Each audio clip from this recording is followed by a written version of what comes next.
मैं आपसे सिर्फ ये कह रहा हूं, आप जग जाओ। आपको लूटा जा रहा है, 24 घंटे आपको लूटा जा रहा है और आप देखते जा रहे हो। मैनिफेस्टो में हमने क्रांतिकारी काम करना है।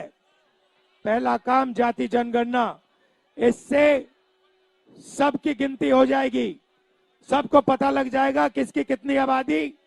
उसके बाद इकोनॉमिक सर्वे होगा, फाइनेंशियल सर्वे होगा, हिंदुस्तान की सब संस्थाओं का सर्वे होगा। सबको पता लग जाएगा हिंदुस्तान के धन में किसकी कितनी भागीदारी है। We need to be revitalized. We will have to devise innovative plans to ensure that minorities, particularly the Muslim minority, are empowered to share equitably in the fruits of development.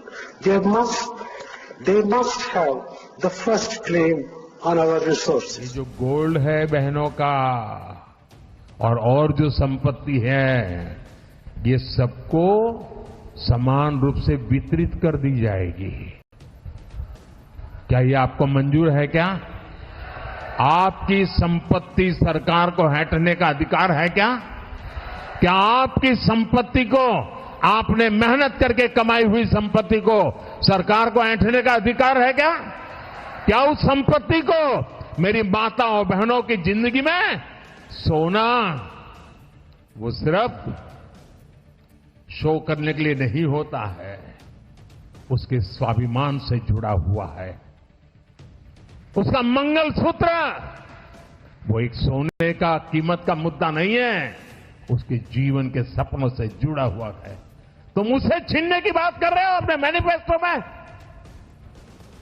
Gold ले लेंगे, सबको वितरित कर देंगे। और पहले जब उनकी सरकार थी, उन्होंने कहा था कि देश की संपत्ति पर पहला अधिकार मुसलमानों का है। इसका मतलब ये संपत्ति इकट्ठी करके किसको बांटेंगे?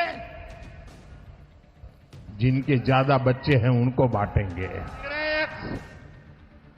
और इंडी गठबंधन की नजर अब आपकी कमाई पर है, आपकी संपत्ति पर है।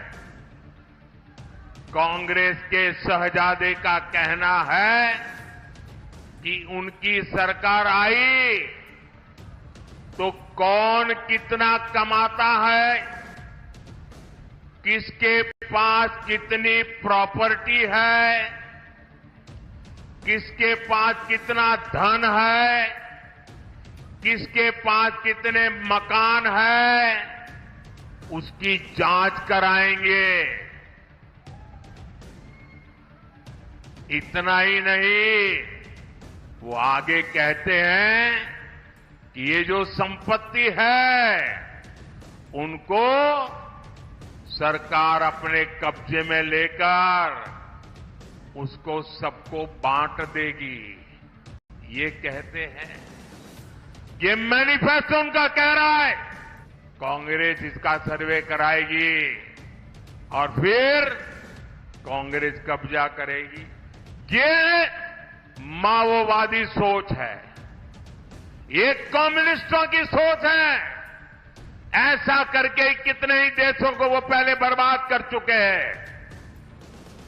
अब यही नीति ये कांग्रेस पार्टी और इंडिया अलायंस भारत में लागू। यहां कांग्रेस सरकार जिस प्रकार के विचारों को, जिस मानसिकता को बढ़ावा दे रही है, वो भी बहुत खतरनाक है। यहां हमारी बेटियों पर हमले हो रहे हैं, बाजारों में बम फूट रहे हैं, भजन कीर्तन सुनने पर भी हमले हो रहे हैं। ये सामान्य घटनाएं नहीं है। और इसलिए मैं बेंगलुरु के और कर्नाटका के भाइयों से आग्रह करूंगा, ये कांग्रेस से बहुत अलर्ट रहना है।